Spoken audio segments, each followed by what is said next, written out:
Hello and welcome to Indus Special. I'm Meshal Malik. While the largest ever single-day elections held in Indonesia on April 17th passed by with surprising quietness, shocking news has surfaced almost 13 days later. 311 election officials have died and over 2,200 people have fallen sick after helping to administer the elections, according to figures from the National Elections Commission in Indonesia. These workers were a part of a larger body of approximately 7 million volunteers who dedicated their efforts in ensuring the democratic process took place smoothly. Unfortunately, reports claim that it was overwork and fatigue which took their lives. Let's find out more about this story on tonight's show. Joining us today for this discussion is Ms. Devianti Faridz, who's a journalist joining us from Jakarta. We're also joined by Mr. Andreas Harsono, who's a Human Rights Watch activist joining us from Jakarta. Thank you both for joining us. Ms. Devianti, let's begin with you. So I've stated out the figures here. They are quite alarming. 300 people who have died and over 2,000 who are being hospitalized. Tell us exactly what happened to cause this.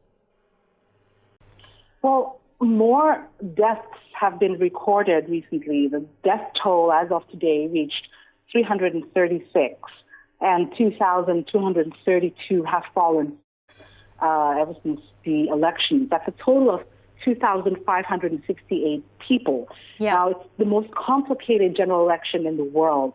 That combines the presidential and legislative elections. And an estimated 5.6 million election workers were involved in the recent general elections. Now, many election workers experience fatigue-related illnesses, exhaustion, brought to by exhaustion, and heart attack as well.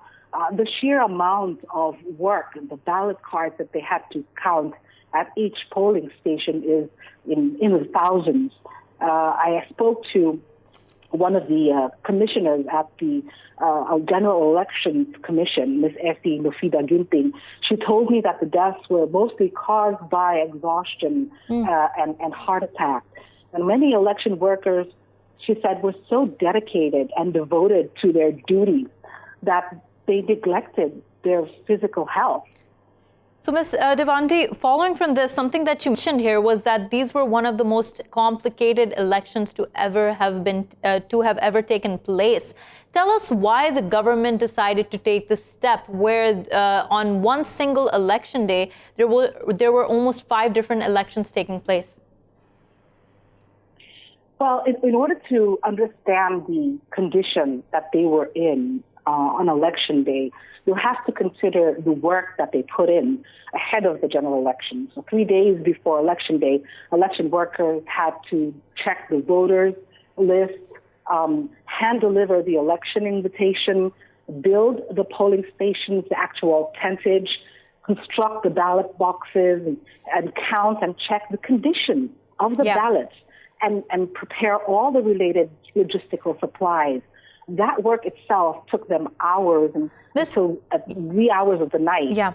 And then the following day, on election day, they had to come at 6 o'clock a.m. because 7 o'clock is when the public, the polling stations were open. They had to serve the public, register the voters, answer any inquiries, then count the ballots and deliver them to the sub-district office later at night.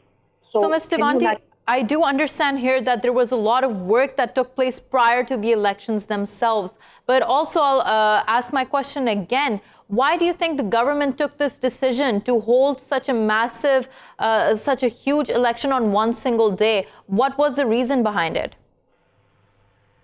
Well, legislators who passed the election law 2 years ago, they wanted to make the general elections more effective, rather than spending at 2 different general elections for the presidential elections, then the legislative elections several years later. They wanted to make the work much more effective, more streamlined, and basically reduce the spending on general elections. The idea, the intention was positive, but the sheer size of combining the 2 elections were just so immense that they weren't able to see the effect on the health of the actual election workers. Yeah. So, Ms. Devianti, stay with us while I go to Mr. Andreas and ask him. So, as Ms. Devianti stated for us that the government wanted to make the elections more effective, more cost-effective. But do you think while they did that, there was enough preparation, there was enough accommodation for all those volunteers who were going to be working during the elections? Well, the one who wanted to make this new election is not the government. It is the parliament. Of course, it is the parliament who passed the law. So not the government, it is the parliament. The parliament wanted to do that to save costs, basically. Yeah. We still have other elections, governor election, local government leaders election. So in a bid to make it, cheaper, they do it in a single day. Very complicated. Do they have enough preparation? I think they relatively have a good preparation.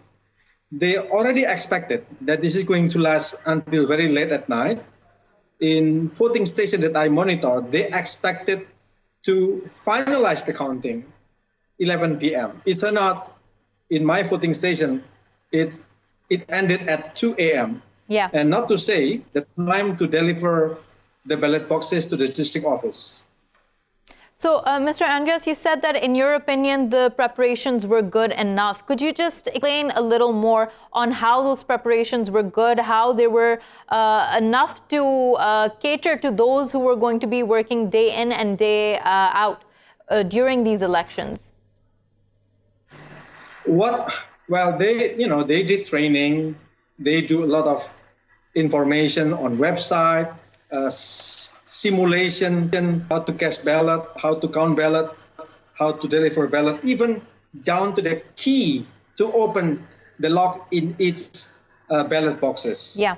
So the preparation was there, and not to say the But Mr. Devianti, Mr. Andreas, sorry to cut you off there, but in terms of shelter, in terms of providing food and water to the election officers during the vote counting, what do you have to say about that? Is there any information that we know? Oh, there are abundant of food. They prepare coffee in the morning, breakfast in the morning, lunch break, dinner, and tea after tea, and even changing clothes. So they prepare 2 pairs of uniform for the voting day. So they prepare that.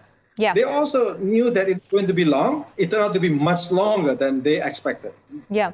Ms. Devianti, so we're hearing how the preparations were adequate enough, but yet the number, so many people having died due to fatigue, it's quite unprecedented. So where do you think, what went wrong here, even though if everything was mapped out clearly? Yes, exactly. As Mr. Andreas had said, there were preparations made before the elections, during the elections, food and drinks were provided. Even before the elections, each election worker, they had to apply to become an election worker. And they had attached a doctor's health checkup report, filled up an application form. The doctors checked their blood pressure, their medical history must have been disclosed. So there was that step. Yeah. And then the General Elections Commission told me yesterday that they carried out simulation to measure the time it took to actually go through preparation as well as the counting process. And according to the law, each polling station oversees 500 voters. The General Elections Commission reduced that to just 300 voters to reduce the workload.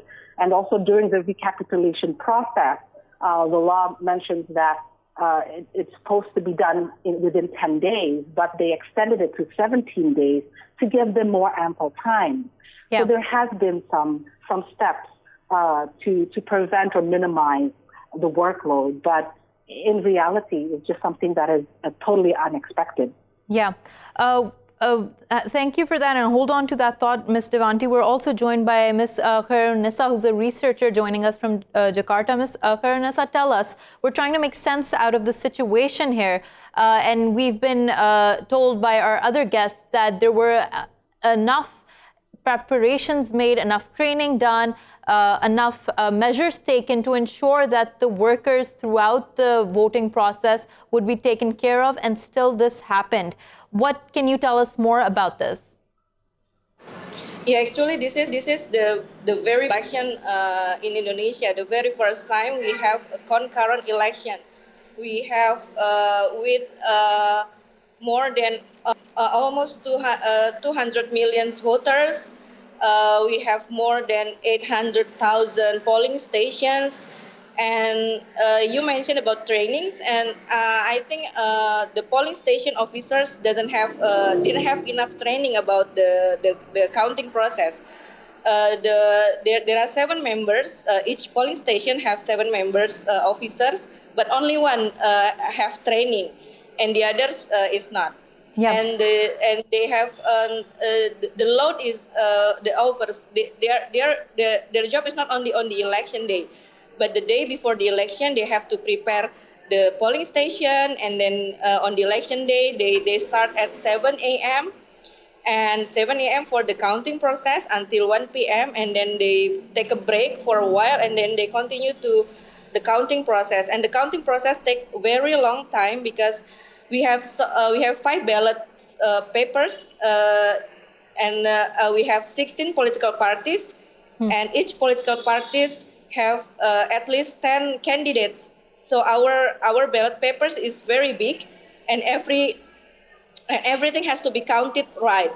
And for example, in my polling station, it is the counting process finished at 2 a.m. at the 18th of April. So it takes almost in the midnight. Yeah. So and Ms. after Khoirunnisa, the counting process. Yeah. Also, yes. Please tell us what pressure was placed on these workers. Of course, during any democratic process such as the elections, there is a lot of pressure to maintain the integrity of the entire process. But given Indonesia's political climate, social climate, tell us if there were any additional stresses on these workers. Yeah, they have to do their job right, because in the polling station, everyone can see the process. It is open to public, so the political parties send their witness on the polling station. Observers also can see the process in the polling station, so they have to do it right. And they don't have any. The polling station officers only have a little time to take a break, because the counting process should finish at least on 18 April 2019, at least at 12 a.m. So they don't have much time, but they have to work fast and right. They have to work fast and right. So it is. So their job is not only on the election day, because after the counting process, they have to distribute all the logistical to the sub district. So it also takes time. Yeah. They have to, because we still do it manually. We write on the papers, and so many copies have to be written. We have 16 political parties. One form is consists of 18 pages. So you can 18 times 16 political parties. They have to write it manually, and and we have so many candidates, and also the participation. Karen, hold on to that thought. I want to ask Ms. Devianti more about the scene on the election day. Now, we've been hearing about a lot of flooding, a lot of displacement in Indonesia. Tell us more about that. What were some of the hindrances during the election day, some of the unforeseen situations that people had to deal with? Well, in Indonesia, it's still the rainy season, and floods and landslides from torrential rains have occurred in several places across the country. They've even led to the deaths of 31 people, and thousands of people have been displaced. In the city of Bengkulu, 29 have recorded to have died. 2 in the capital. And in Bengkulu itself, there's still 13 people missing and 12,000 displaced due to the floods. So this particular condition makes it even worse. When the elections have come, lots of the ballot boxes have been wet, damaged by the floods. Some of the ballot cards were damaged and had to be replaced. So a lot of the polling stations, they had to delay the voting process to another day. So it has had an impact. Nature has had an impact on the general election. And could you tell us more about the situation of transportation, let's say? Was that difficult getting polling booths, and perhaps that could have also attributed to rising exhaustion? That's right. Indonesia is a sprawling archipelago, 17,000 islands. There's over 800,000 polling stations across the country. And many, I should say, are located in remote areas. And these are areas that could only be accessed by foot. And I've even, posted it online on social media, the immense physical challenges that they had to go through in not only delivering, but actually returning it to be counted. These are men and women who literally swam across rivers, rode elephants, hiked onto the mountains, and on motorbikes carrying ballot boxes. I mean, it's a huge feat, and we should all of us have to remind ourselves that we owe it to these people who have gone all out to maintaining democracy in the country. Definitely. And of course, everybody will try to remember them in this way, that they served a very noble cause during this process. Mr. Andreas, now in retrospect and looking at all the people who died because of this, do you think that from a human point of view, that this decision to take on such an event on one single day was the correct decision? I think the government and the parliament should review this election. And if they find that there are many things wrong with the current election, I think they have to amend the general election law. It should be done sooner than later, because if it is done to be later, nearing the next general election, politicians, there are going to be a lot of talks that gerrymandering that will benefit their respective political parties. So there should be a review of this election process. Yeah. And what about this, when more specifically talking about all the people who died during the elections, do you think that this was something that the government potentially had anticipated, or do you think people falling sick to such a great degree, such a huge number, this was anything that was anticipated? To some extent, they anticipated. We have first aid boxes in all of these polling stations. And of course, hospital staff, clinic staff are mobilized to help people who might collapse or exhausted or whatever. Yeah. But again, the tension of this election and the number of political parties contesting the election is immense. It is unusual. It put a lot of psychological distress on this election official. They are so nervous that they might be accused of being unfair. They are so nervous that they might be accused of not doing the election fairly. Thus, it is added extra tension on this poor election official. Yeah. Devianti, Mr. Andreas stated for us that there was a huge amount of psychological stress on these workers. Is that also reports that are coming out? Do they also indicate that these workers were under a great amount of mental stress, which might have led to their condition? That's true. I spoke to 2 commissioners yesterday at the General Elections Commission, and they said that apart from the physical challenges, the election workers also had to face the mental issues, the mental hurdles, the pressure yeah, that's true. They wanted to try their best. They wanted to deliver their best because this is their devotion to their country. So they were giving it, the all out for their country. And there was also mental pressure because lots of people, they either complained that their names weren't on the voters list. They demanded to be able to be, to cast their votes immediately. There were a lot of people protesting, based on what they felt, the service that the election workers had given them. So it was just a lot to bear. It's physical and mental. Yeah. And a lot of you people, mentioned, Ms. Devianti, you mentioned here how there were protests going on. There was a lot of exogenous factors at play. Was there adequate amount of security at these polling stations, protecting the workers, protecting everything that was happening? Yes, there was security at the polling stations. I don't think they were afraid of their own physical well-being. It was just more of the workload that they had to endure and the mental pressure from the society. The elections, the current elections have really polarized Indonesians. And the tension, you can feel the tension there. So it was just a lot to bear for many. And I've spoken to people who are healthy and in their 30s, but they were just immensely overworked. And that's what they told me.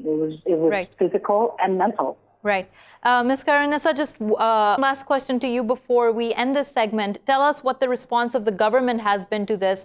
Has there been any way to move forward? Has there been any claims to compensation? Tell us more about that. Yeah, the government already prepared about the compensation to the victims. The commissioner already have coordination with the Ministry of Finance to have some compensation. But I think the government should have a big evaluation about this election, because this kind of five box, we call it 5 ballot box of election, cannot be repeated in the 2024. We have to review it. And we propose to split national election and local election, so that the officer can, they have it will be rational for not only for the commissioner but also for the political parties and also for the voters. Right. So, yes, thank you for that, Ms. Khoirunnisa. That's something also that Mr. Andreas was telling us about, that this law needs to be reworked and then moving forward for the next elections. Thank you so much, Ms. Devianti, for joining us. Thank you, Mr. Andreas, for joining us. Thank you, Ms. Norissa, for joining us. We're going to take a short break. When we return, we're going to have another story for you. Stay with us.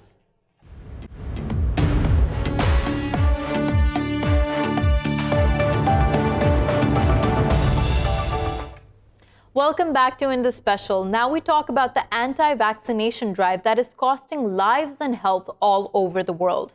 According to the World Health Organization, measles cases are up 300% in 2019. This surge has dangerously manifested itself in the United States, where measles cases have hit a record high in 25 years. But it is not just measles which is being seen as a global threat. They are all diseases which can be prevented by the use of vaccinations. The reason for this? Anti-vaccination sentiments are on the rise. The situation is so alarming that the World Health Organization sees the anti-vaccine movement in its top 10 global health threats in 2019. On tonight's show, we debunk the misconceptions regarding vaccination and we talk about the absolute necessity of vaccines. Joining us for this conversation is Ms. Huma Khawar, who is an activist from Karachi. We're also joined by Dr. Jack Singer, who's a consultant pediatrician, joining us from London. We're also joined by Mr. Tarik Jasarevic, who's a spokesperson from the World Health Organization, joining us from Geneva. Thank you all for joining us. Mr. Tarik, let me begin with you. So I stated here how the World Health Organization sees anti-vaccine as one of the top threats in 2019. Tell us more about it and tell us about what the World Health Organization is witnessing in the rise of anti-vaccination sentiments? Well, when we are talking about vaccines, we talk about vaccine hesitancy. So we have to understand why some people decide not to vaccinate their children. And we really have to talk to them because reasons can be multiple. By the way, I just really want to stress first that the biggest reason of return of diseases like measles and lower number of vaccination coverage is not due to vaccine hesitancy, it's due to the access. So really, most of children in the world that are not vaccinated because there's an issue of access. For example, in the conflict zones, in the poor areas. Now, when it comes to vaccine hesitancy, people may be hesitant to use vaccines for different reasons. Maybe there is a mistrust in vaccines in general. Maybe there is a mistrust in the institutions as general. Maybe there is also the issue of misinformation that we witness in a social media, and that some people trust those misinformation. So we really need to work together with the health systems and health workers around the world to build the resilience of the population toward such misleading information that we can find in the media. Yeah. So, Mr. Tarik, you stated that the main reason for this surge in measles is not because of the fact that people are having anti-vaccine sentiments, but because they don't have access to vaccinations. But here in the United States, what could be the main reasons which is preventing people from getting vaccinations? I mean, it's not a conflict zone. There are not those hindrances there. What's happening in these developed regions? Well, exactly. So when we look at the numbers, and we have seen the increase in measles number over the past year, that it's really, really worrying. But the biggest numbers really are happening in the countries where there is an issue with access, such as Madagascar. For example, we think for measles that 85% of children around the world are immunized. And when we look those who are not immunized, it's majority in the area where there's an issue of access. But we should not really understate the issue of vaccine hesitancy. And we need to work really with the people, try to understand their concerns, and work really with the health workers, health systems, and everyone to provide better information and basically to build resilience of the community toward the misinformation that is circulating around. And Mr. Tarik, have you been able to witness more misinformation, and can you give us examples of it? Do you think that there are systematic ways of disseminating this misinformation against vaccination? Do you think that it is a movement, an anti-vaccine movement that's doing this, or do you think it's just people who are misguided? Well, I think there is a general issue of mistrust toward institutions in general. And this mistrust toward public institutions may be also translated into mistrust in vaccination. So I think we are witnessing something that is larger than just a vaccination. I think there are really movements to disseminate the misinformation that are deliberate, but there are also people who may believe that and disseminate information just believing that that is true. And this is really why we all have our role to play in a media, in a social media networks as well. And we have seen that some social media networks have taken steps to prevent the spread of misinformation regarding measles. We just really have to all understand where the problem lies and what we need to do better. Right. And Mr. Tarik, you are painting an optimistic picture for the future in order to tackle this. But before we move on to the solution part of this, I want to ask Dr. Jack Singer more about what the role vaccines play in the immunization process. Tell us more about that. If we then have a population which we now are faced with in terms of the adults who have missed the MMR, these mean that these women who are pregnant are also susceptible to the congenital rubella syndrome. Yeah. And Dr. Jack, could you also tell us more about the other types of diseases that main diseases that vaccinations protect people from? Well, there's a whole gamut, actually, starting with diphtheria, tetanus, Haemophilus influenza, rotavirus, measles, mumps, rubella, chickenpox, meningitis B, which is the newest vaccine, and that's the bacterial meningitis with 50% mortality rates, where if you do survive, you have limb amputations, blindness, and deafness. Yeah. In this country, we've seen that the intensive care units for children, where there are a large percentage of the children in these intensive care units on ventilators, have now, the admission for this has decreased dramatically. And for instance, in another one, meningitis C, we don't see these diseases anymore. Yeah. One of the great successes, I must say, with WHO has been the eradication of smallpox. But obviously, and most people know what smallpox is, but if we continue along this line, I suspect you'll probably see the resurgence of smallpox also.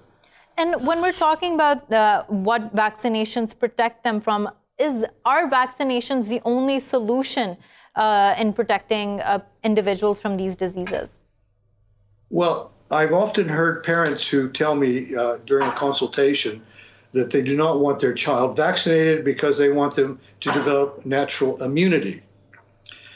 This is also an argument that a lot of parents who are against vaccination use. The problem is that I would not recommend natural immunity to meningococcal meningitis, tuberculosis, diphtheria, tetanus, and so on, because these diseases kill you.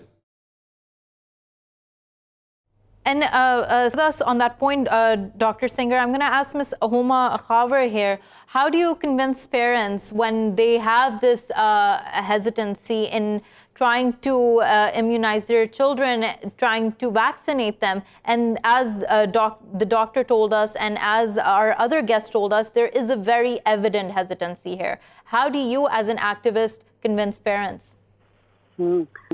Hi, thank you for having us. Well, coming from the communications background, we feel that as people are really, really busy, all the health force is busy trying to, work on the supply side of the vaccine, there's this demand issue which we really actually put under the carpet and which has not been really significantly highlighted or worked on.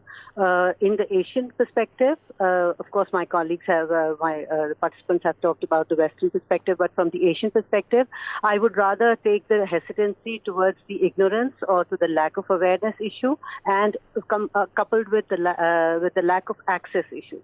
Yeah. If the child is not vaccinated in Asia, it's either that the mother has not been able to travel to the health facility to take the child, or the child has been ill and the mother has been busy with her, or she has numerous other chores to do. The fathers are not involved. Their decision-making powers not with the mother. So these are all access issues.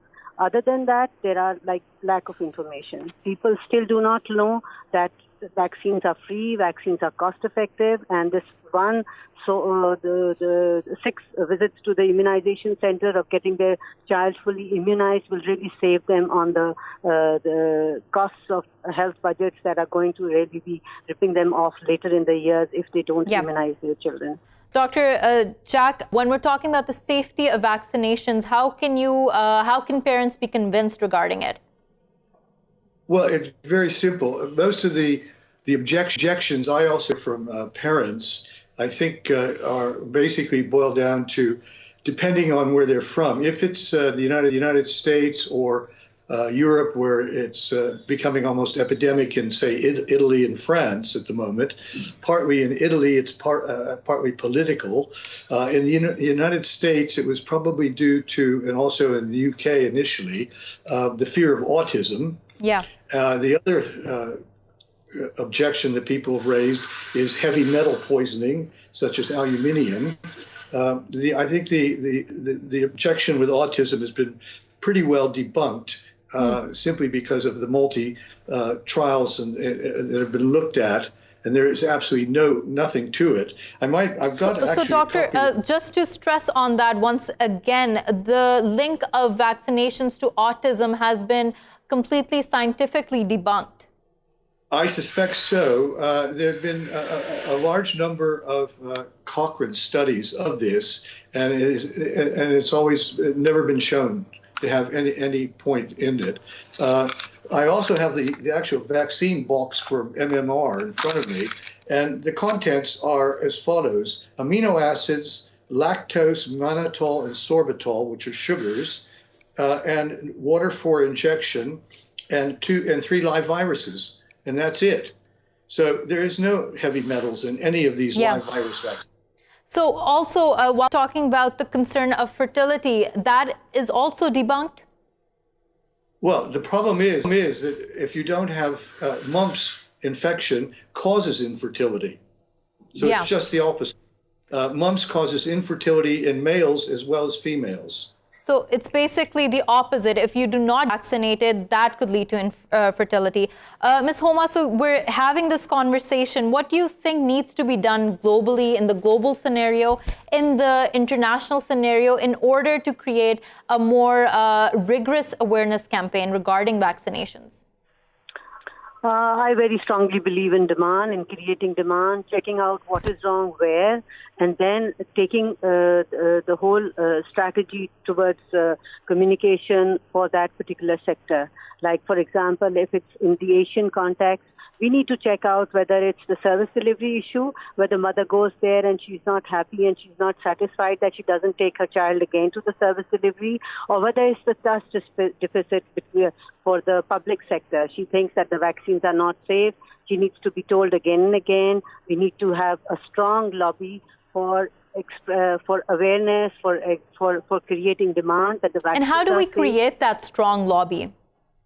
I think for that, we cannot just give this whole load of responsibility to the government. We all have to come together. It is the entire sector, different sectors coming together to work on this. Immunization for children is everybody's responsibility. It's a right of a child to be immunized fully. You know, as Dr. Munir said, Pakistan is one of the polio endemic country, and the repercussions of this small the misleading news or any kind of WhatsApp message which is against the immunization campaign really gives such a strong jolt to the whole campaign. But we do what we can do our best. You are talking about measles. Pakistan had a most successful measles campaign just about 5 months back, where we reached more than 93% in different areas, even in areas as remote as Balochistan, you know. So where we want to work together, we really work together. And for this, we can't even give the responsibility to one person. It is media, it is social media, it is personal awareness. It is all avenues need to be brought to one platform, and they all need to emanate the same message. Dr. Jaksinger, just before we end the segment, can you please tell us what do you think are the dangers and what situation do you see ahead if this anti-vaccine narrative is not countered? I just think you'll see a continuous propagation of all of these diseases. And unfortunately, people's memories are very short. I remember when I was in training, we had whole wards full of children on iron lungs with polio. And I would hate to see the return of all these life-threatening illnesses when we have all at our means the prevention of these. Yeah. And unfortunately, as your previous speaker said, one size doesn't fit all. It depends on the area, the country, and it's marketing, mass media, government information. People probably have some kind of hesitancy when the governments are involved telling them about this. But I think it's all social groups have to pull together now to really inform parents so that they can make on their own an informed choice what's best for their child. Unfortunately, children Yeah, and Dr. Jack, we're out of time, but thank you so much for that strong message. Thank you, Ms. Huma Khawar, for that strong message that everyone in the society needs to work together in order to counter this anti-vaccine narrative, in order to make sure that future generations are healthy. We're running short on time, but thank you so much for watching Indus Special. We will see you again tomorrow with more stories. Goodbye and take care.